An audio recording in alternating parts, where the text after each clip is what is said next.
La nuit s'étirait encore sur Sète, lourde, silencieuse, presque hostile, comme si la ville refusait de se rendormir après les heures de tension qui venaient de s'écouler.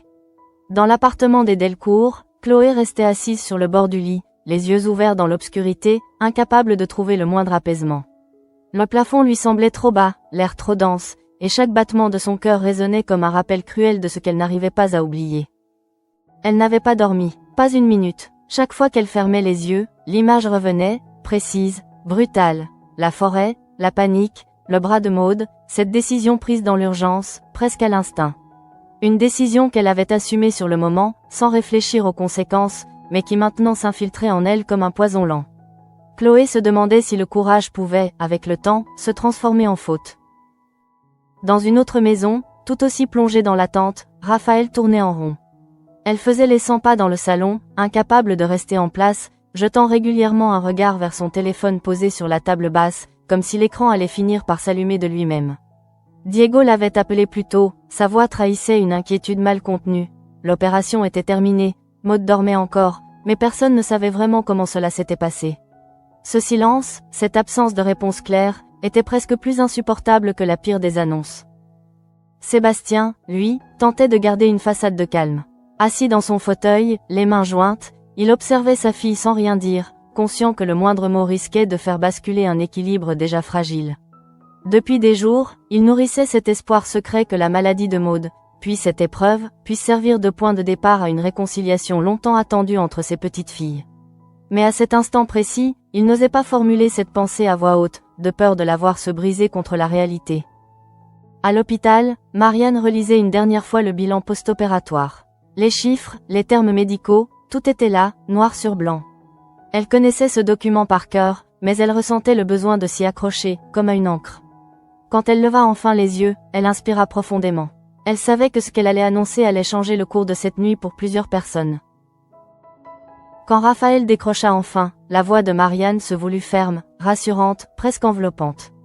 Elle expliqua, posément, que Maud ne perdrait pas son bras, que pour l'instant aucune séquelle n'était à prévoir.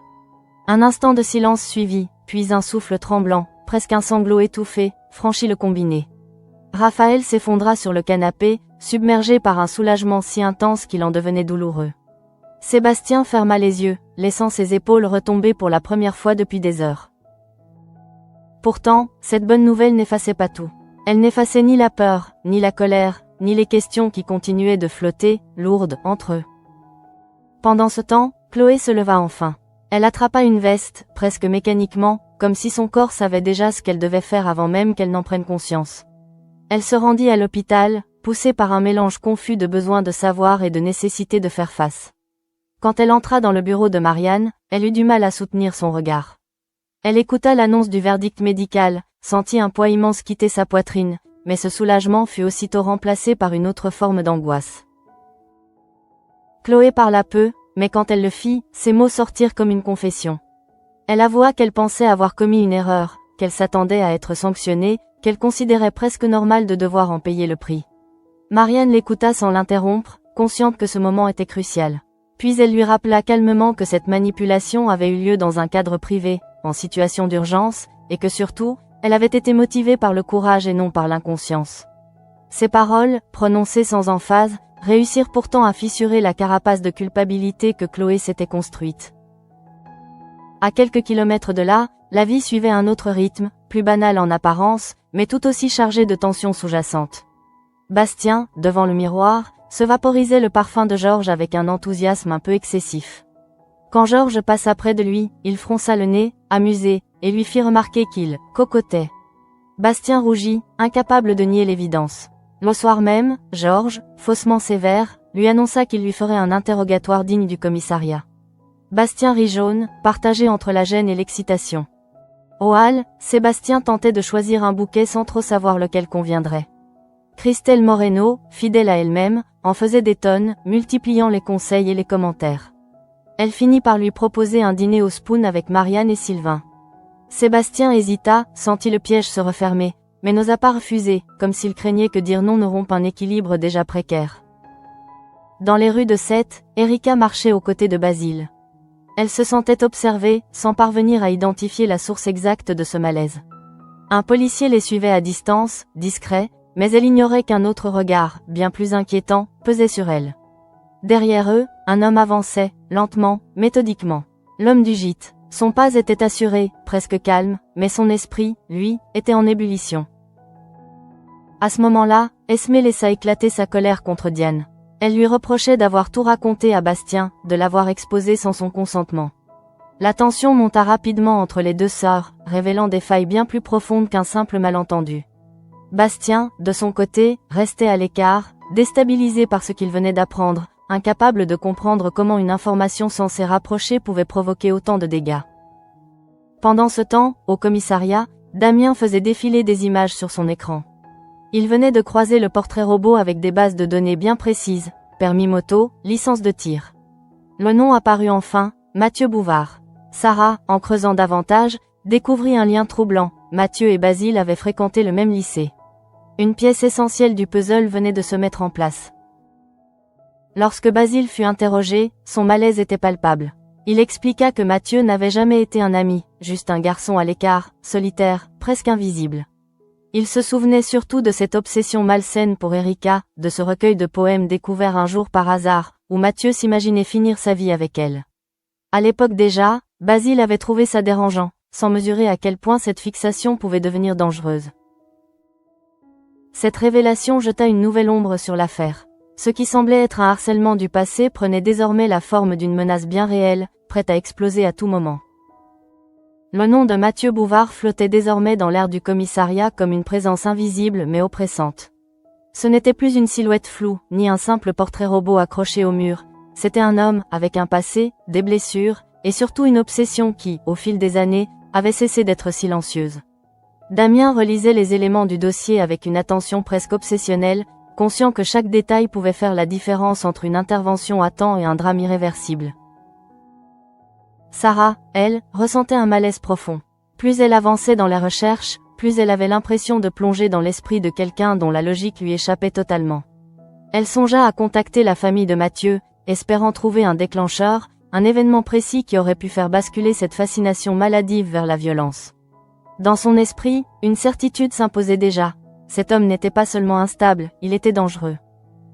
Dans un tout autre registre, au Spoon, l'ambiance se voulait légère, presque artificielle. Christelle avait mis les petits plats dans les grands, déterminée à faire de ce dîner une réussite, voire une tradition. Bruno, tiré à 4 épingles, se tenait droit comme un piquet, cherchant visiblement à faire bonne impression.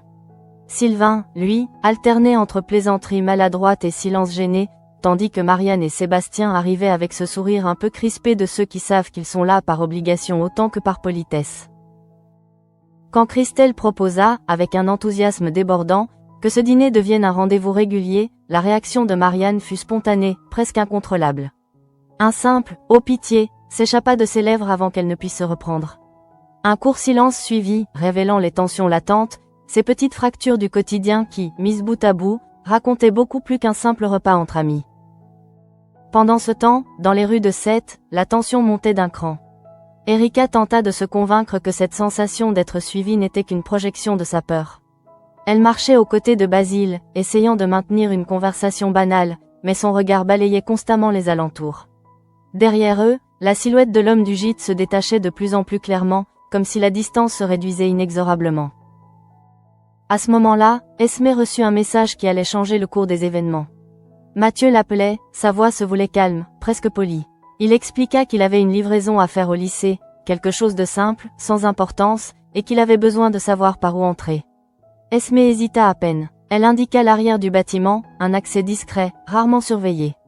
Elle raccrocha sans imaginer un seul instant qu'elle venait d'ouvrir une porte bien plus dangereuse qu'elle ne le pensait. Dans l'esprit de Mathieu, ce geste prenait une dimension presque symbolique. Il n'y voyait pas une manipulation, mais une confirmation. Pour lui, tout semblait enfin s'aligner, comme si le monde conspirait pour lui offrir ce qu'il estimait lui revenir de droit. Il serrait déjà dans ses mains le bouquet de roses rouges qu'il avait soigneusement préparé, chaque tige choisie avec une minutie presque religieuse.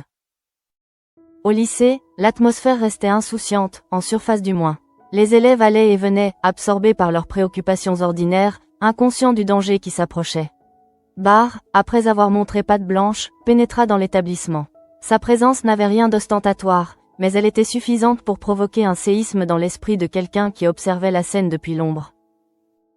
Quand Mathieu aperçut Erika en compagnie de Barr, quelque chose se brisa en lui. La colère monta brutalement, incontrôlable, balayant les dernières traces de retenue. Ses doigts se crispèrent autour du bouquet, les épines s'enfonçant dans sa peau jusqu'à faire perler le sang. Cette douleur physique, loin de le calmer, ne fit qu'alimenter la rage qui l'habitait. Pour lui, cette image était une trahison, une humiliation insupportable. Au commissariat, Karim ne parvenait pas à chasser un mauvais pressentiment. Il échangea un regard avec Sarah, puis ordonna de renforcer la protection policière autour d'Erika. Il savait que le temps jouait contre eux, que chaque minute perdue pouvait être fatale. Pourtant, malgré l'urgence, il avait le sentiment terrible qu'il courait après quelque chose qui les précédait déjà. Dans un autre coin de la ville, la colère d'Esmé éclata enfin. Elle s'en prit violemment à Diane, l'accusant d'avoir tout gâché en révélant ses sentiments à Bastien. Les mots dépassèrent sa pensée, et très vite, la dispute prit une tournure plus profonde, réveillant des rancœurs anciennes, des jalousies enfouies. Bastien, témoin impuissant de cette scène, se sentit plus perdu que jamais, incapable de savoir s'il devait avancer ou reculer. À mesure que la soirée avançait, les fils de cette histoire semblaient se resserrer autour des mêmes lieux, des mêmes visages. Le lycée, le Spoon, le commissariat, autant de points de tension reliés par une seule et même menace. Et au centre de tout cela, Mathieu avançait, convaincu que cette nuit serait enfin celle où tout prendrait sens. Le lycée semblait respirer comme à l'ordinaire. Les couloirs résonnaient encore des voix d'élèves, des rires étouffés, des pas pressés qui se croisaient sans se regarder. Pourtant, quelque chose avait changé, imperceptible, presque sournois. L'air lui-même paraissait plus lourd, comme si les murs savaient avant les autres que le danger venait de franchir un seuil invisible. Mathieu avançait lentement, guidé par les indications qu'Esmé lui avait données sans méfiance. L'entrée arrière du bâtiment s'ouvrait devant lui comme une promesse silencieuse. Personne ne lui demanda quoi que ce soit. Personne ne sembla remarquer la tension qui raidissait ses épaules, ni le bouquet de roses rouges qu'il tenait serré contre lui, déjà taché de sang là où les épines avaient mordu sa peau. Pour lui, ce lieu n'était pas un lycée, c'était le théâtre d'une réparation, d'un rééquilibrage qu'il estimait nécessaire. Dans une salle un peu plus loin, Erika tentait de se concentrer sur ce que Barr lui disait.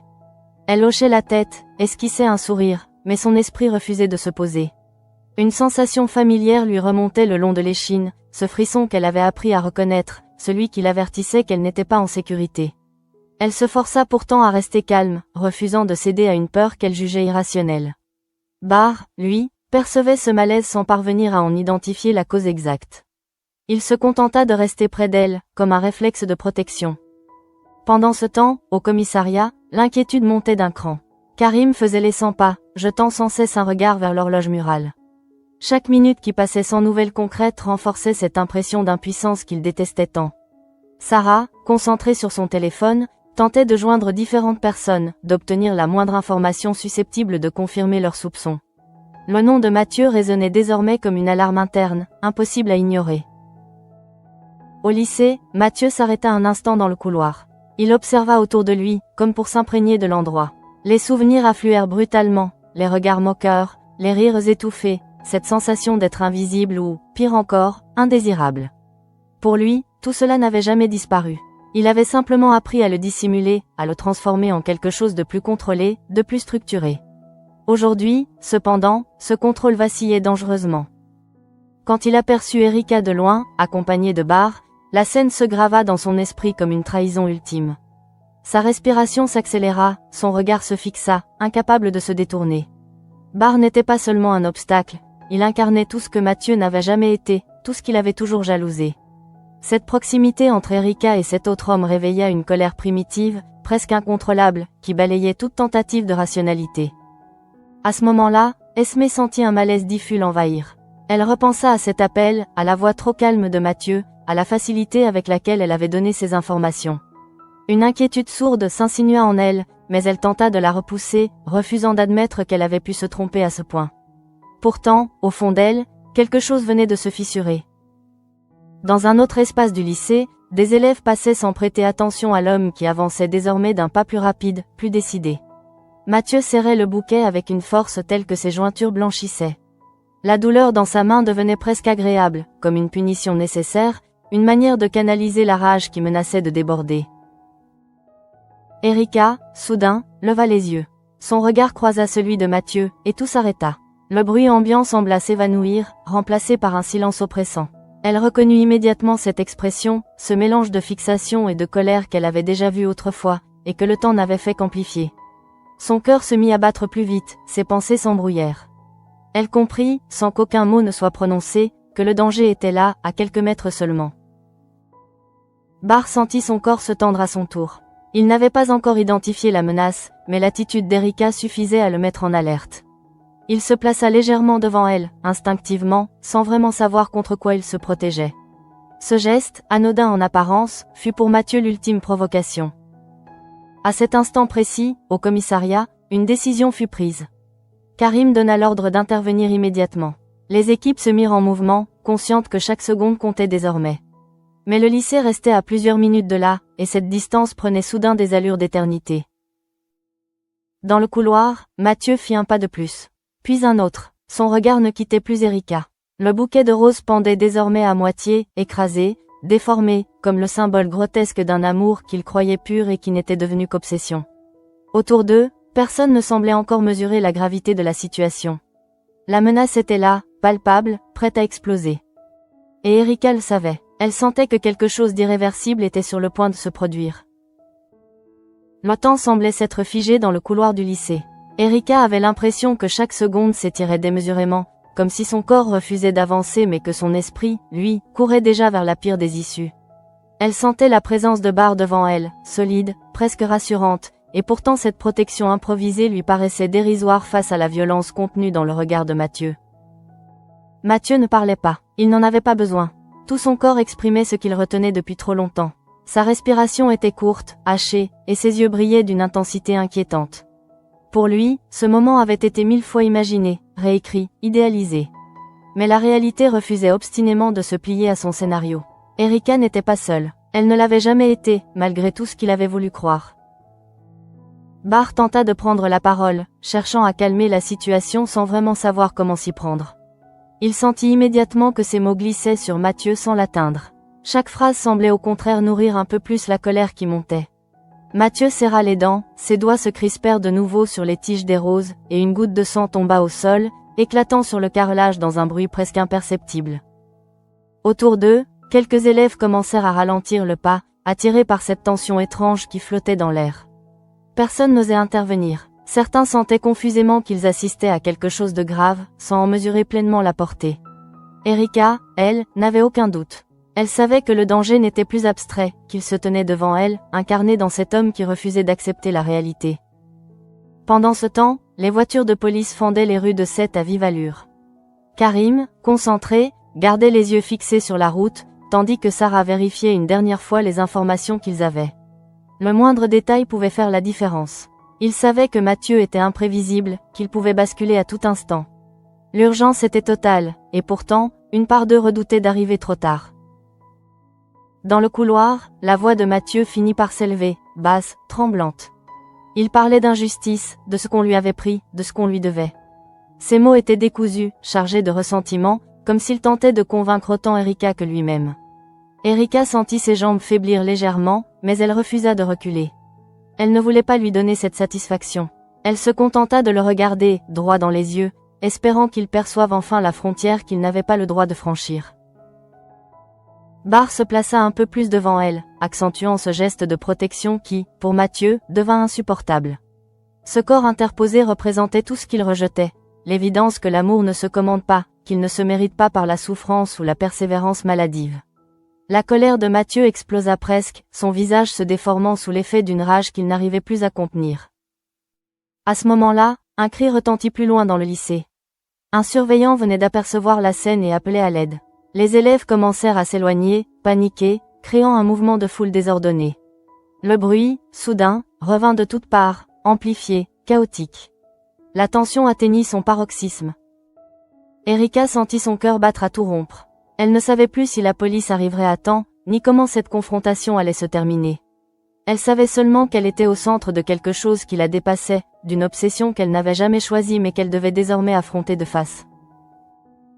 Et tandis que les sirènes se faisaient enfin entendre au loin, Mathieu fit un geste brusque, inattendu, qui glaça le sang de ceux qui assistaient à la scène. Le geste de Mathieu figea l'air autour de lui. Pendant une fraction de seconde, personne ne sut vraiment ce qu'il allait faire. Ce n'était ni une attaque franche, ni un recul. C'était un mouvement brouillon, incontrôlé, dicté par un trop-plein d'émotions qui ne trouvait plus d'issue. Son bras se leva, le bouquet de roses décrivit une trajectoire désordonnée, et les pétales s'éparpillèrent sur le sol du couloir comme les restes d'un rêve grotesque. Barr réagit avant même de réfléchir. Il saisit Erika par le bras et la tira légèrement en arrière, juste assez pour créer une distance. Ce réflexe, presque imperceptible, changea pourtant tout.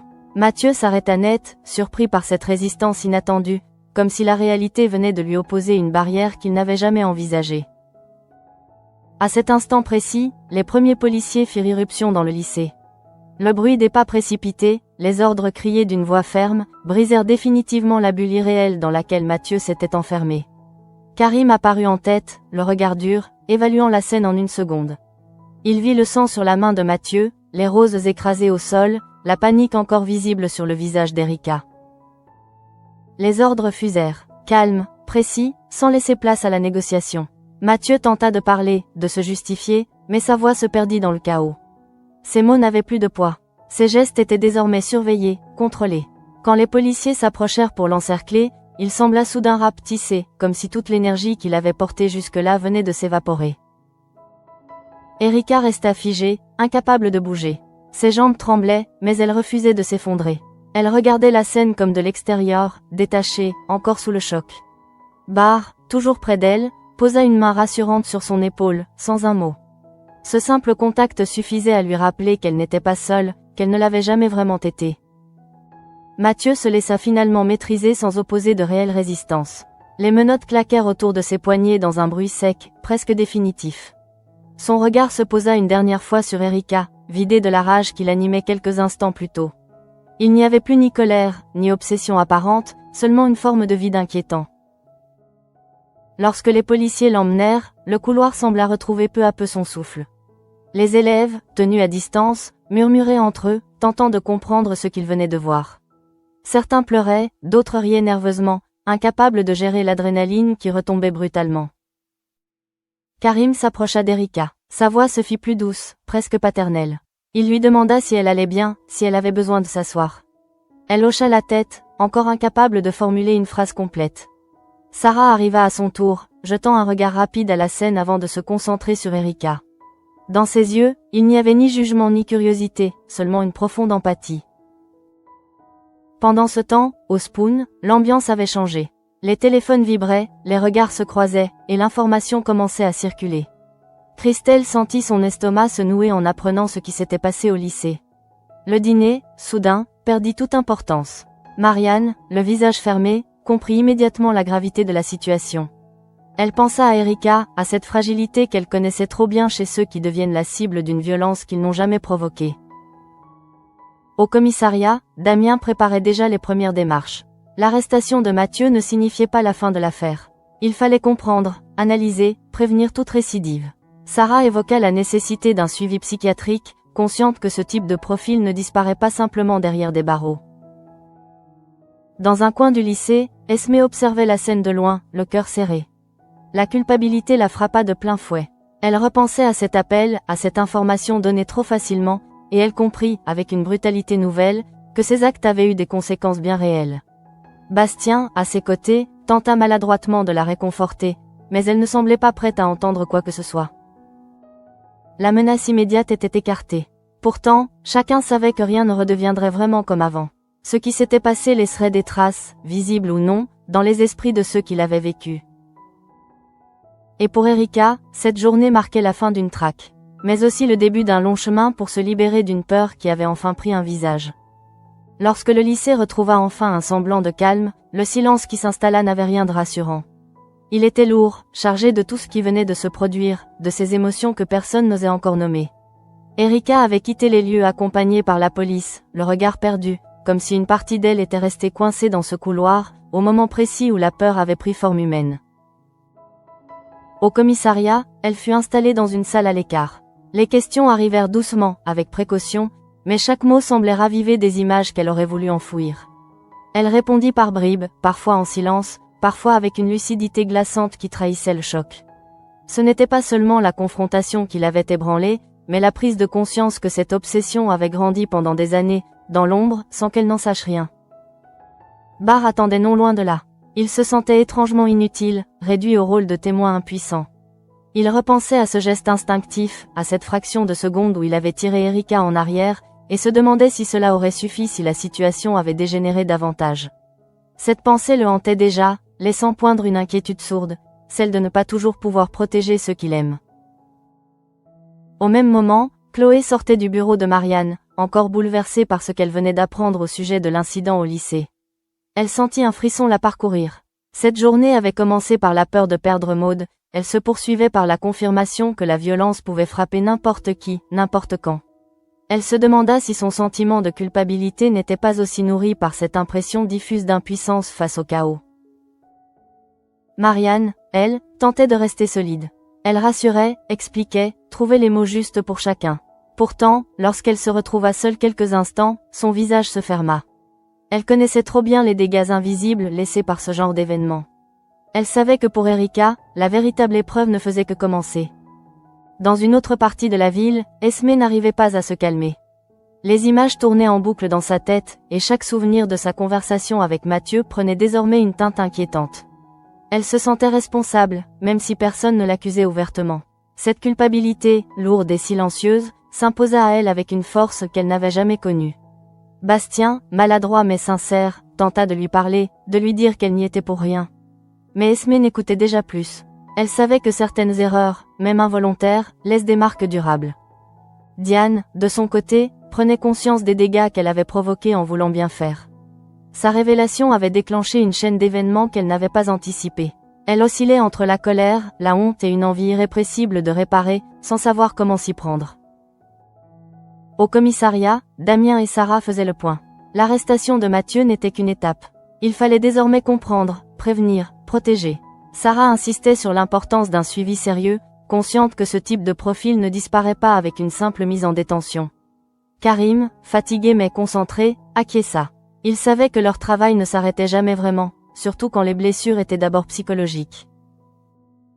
Le soir tombait lentement sur 7. Les lumières s'allumaient dans les appartements, les rues retrouvaient leur animation habituelle, mais pour ceux qui avaient vécu cette journée, le monde semblait différent.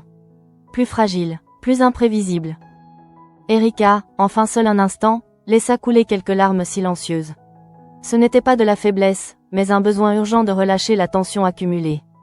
Elle comprit qu'elle devrait apprendre à vivre avec cette peur, à la regarder en face pour mieux la dépasser.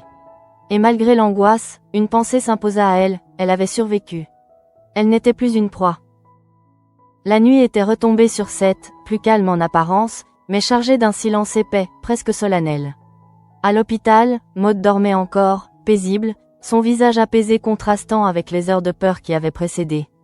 Raphaël restait assise près de son lit, incapable de se détacher de cette image fragile. Chaque respiration régulière de sa fille lui rappelait à quel point tout avait tenu à peu de choses. Sébastien entra discrètement dans la chambre. Il observa un instant la scène, puis posa une main sur l'épaule de sa fille. Aucun mot n'était nécessaire. Ils savaient tous les deux que cette épreuve laisserait des traces, mais qu'elle venait aussi de leur offrir quelque chose de précieux. La certitude que Maud était en vie, et que l'essentiel, pour l'instant, était sauf. Dans le regard de Raphaël, une fatigue immense se mêlait à une gratitude silencieuse. Un peu plus loin dans le couloir, Chloé s'arrêta devant la vitre, immobile. Elle repensait aux mots de Marianne, à cette reconnaissance implicite de son courage. Pourtant, au fond d'elle, la culpabilité n'avait pas totalement disparu. Elle savait qu'elle devrait apprendre à vivre avec cette zone grise, cette frontière floue entre la responsabilité et l'instinct. Mais en voyant Maud, vivante, elle sentit pour la première fois depuis longtemps un apaisement sincère l'envahir. Marianne, de son côté, terminait sa journée avec cette fatigue particulière que seuls les médecins connaissent, celle qui ne touche pas seulement le corps mais aussi l'âme. Elle avait rassuré, expliqué, soutenu. Elle savait que chacun repartirait avec ses propres cicatrices, visibles ou invisibles. Pourtant, elle se surprit à sourire légèrement. Malgré tout, cette journée n'avait pas été qu'une succession de drames. Elle avait aussi révélé du courage, de la solidarité, et une forme de résilience qu'elle continuait de trouver admirable. Au commissariat, l'affaire Mathieu Bouvard entrait dans une nouvelle phase. Les dossiers s'empilaient déjà, les procédures se mettaient en place. Karim relisait les rapports, conscient que l'arrestation n'était jamais une fin en soi. Il pensa à Erika, à ce qu'elle venait de traverser, et se promit intérieurement de ne pas la laisser seule face aux conséquences de cette obsession destructrice. Sarah, à ses côtés, partageait ce sentiment. Protéger, ce n'était pas seulement intervenir à temps, c'était aussi accompagner après coup. Erika, justement, était rentrée chez elle. Le calme de son appartement lui sembla presque irréel après le chaos de la journée. Elle s'assit sur le canapé, encore habillée, et ferma les yeux. Les images revenaient par vagues, le couloir, le regard de Mathieu, la peur brute. Mais quelque chose avait changé. Elle n'était plus paralysée. Elle savait désormais que cette histoire ne la définissait pas. Lentement, elle se leva et alla ouvrir la fenêtre, laissant l'air frais de la nuit entrer comme une promesse de renouveau. Bar, de son côté, marchait seul sur le port. Il repassait mentalement chaque instant, chaque geste. Il ne se sentait pas héroïque, seulement conscient d'avoir été là quand il le fallait. Cette pensée le rassura autant qu'elle l'inquiéta. Il savait que la vie pouvait, à nouveau, basculer sans prévenir. Mais il savait aussi qu'il ne reculerait pas. Chez les Collin, le silence régnait. Esmé était assise sur son lit, le regard perdu. La culpabilité continuait de la ronger, mais une autre émotion s'y mêlait désormais. La peur d'avoir grandi trop vite, brutalement. Bastien frappa doucement à la porte. Ils échangèrent quelques mots maladroits, insuffisants, mais sincères. Rien n'était réglé, mais un dialogue fragile venait de s'ouvrir, comme une première tentative de réparer ce qui avait été fissuré. La ville s'endormait peu à peu. Les lumières s'éteignaient, les rues se vidaient. Pourtant, sous cette apparente normalité, chacun portait en lui le poids de cette journée hors du commun. Les menaces avaient été écartées, les vies sauvées, mais les émotions, elles, continuaient de circuler, prêtes à ressurgir. A7, comme toujours, demain appartenait à ceux qui accepteraient d'avancer malgré la peur, malgré les erreurs, avec cette fragile détermination qui lie tous ceux dont les chemins se croisent.